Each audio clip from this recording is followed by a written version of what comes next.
بسم الله الرحمن الرحيم. عم يتساءلون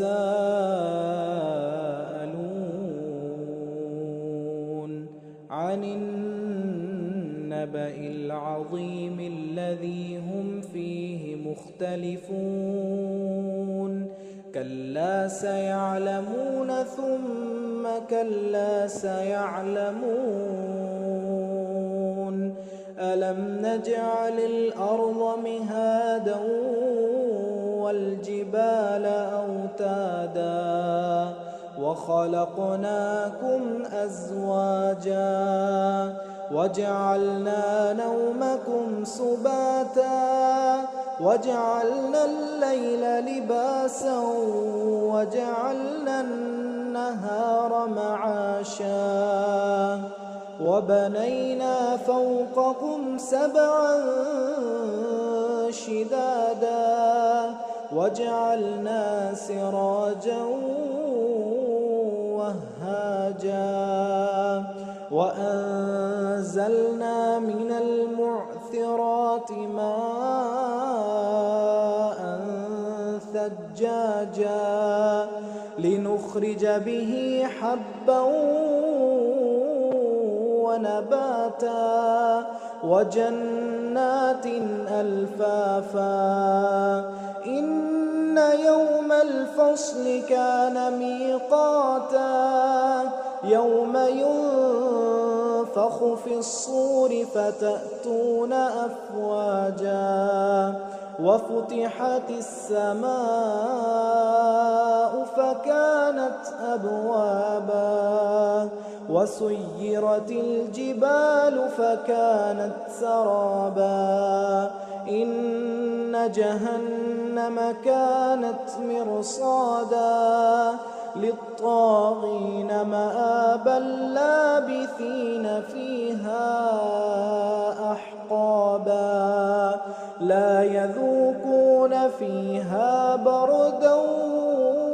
ولا شرابا إلا حميما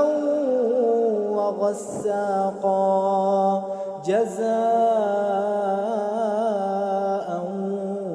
وفاقا إنهم كانوا لا يرجون حسابا وكذبوا بآياتنا كذابا وكل شيء أحصيناه كتابا فذوقوا فلن نزيدكم إلا عذابا إن للمتقين مفازا حدائق وأعنابا وكواعب أترابا وكأسا دهاقا لا يسمعون فيها لغوا ولا كذابا جزاء من ربك عطاء حسابا رب السماوات والأرض وما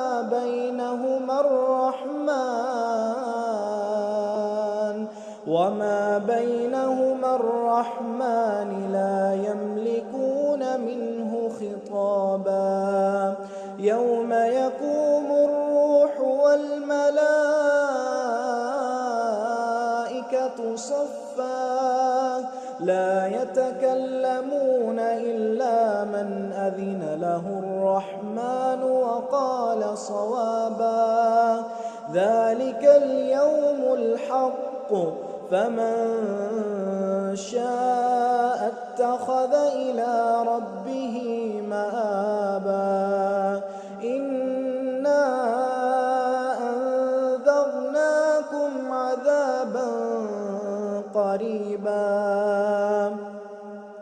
يوم ينظر المرء ما قدمت يداه ويقول الكافر يا ليتني كنت ترابا.